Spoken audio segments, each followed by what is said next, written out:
आज 31 डिसेंबर आहे. आज सगळीकडे पार्टीचा माहोल असणार आहे. पण आमचं आज असं काहीच प्लॅनिंग नाही आहे.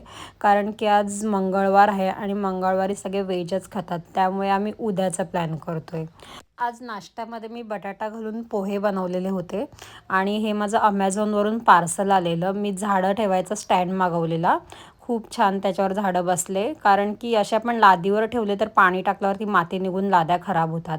त्यानंतर आज लंचमध्ये आम्ही मेथी मटर मलाई आणलेली आणि त्यासोबत चपाती बनवलेली.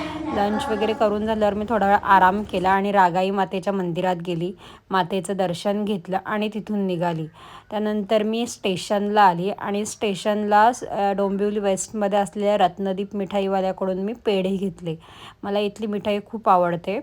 पेढे घेतले आणि मग मी आली आमच्या गावदेवीच्या मंदिरात. देवीची ओटी भरली, देवीचं दर्शन वगैरे करून घेतलं आणि मग मी तिथून डायरेक्ट घरी आली. आज आमच्याकडे पाणीपुरी बनवायची होती.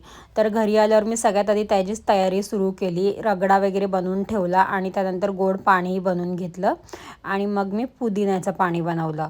तर हे बघा, पुदिन्याचं पाणी बनवून मी फ्रीजमध्ये थंड करायला ठेवलेलं. रगडा आणि गोड चटणी थोडी गरम असली आणि पुदिन्याचं पाणी थंड असलं तर खायला अजून मजा येते.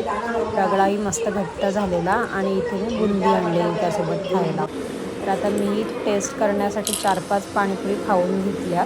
त्यानंतर माझ्या फ्रेंडचा आणि माझा पावभाजी खायचा प्लॅन झाला. तर आम्ही गेलो डोंबिवली ईस्टमध्ये असलेल्या अंबिकामध्ये पावभाजी खायला. आज खूपच जास्त गर्दी होती. साधारण अर्धा तास तरी वेटिंगमध्ये होतो. त्यानंतर मग आम्ही गेलो आणि मेनू कार्ड बघायची सुरुवात केली. तर मेनू कार्ड बघून पण शेवटी फायनल आलो ते आमच्या पावभाजीवरच. फक्त स्टार्टरमध्ये आम्ही मागवलं पनीर क्रिस्पी. इथली क्वांटिटी आणि टेस्ट दोन्हीही एक नंबर होतं. पनीर क्रिस्पी खरंच खूप छान होती. त्यानंतर आली आमची पावभाजी.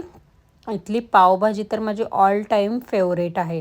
पावभाजीवर मस्तपैकी लिंबू पिळला, कांदा टाकून घेतला आणि ती खाऊन घेतली. त्यानंतर आम्ही तिथून निघालो. असा आजचा माझा पूर्ण दिवस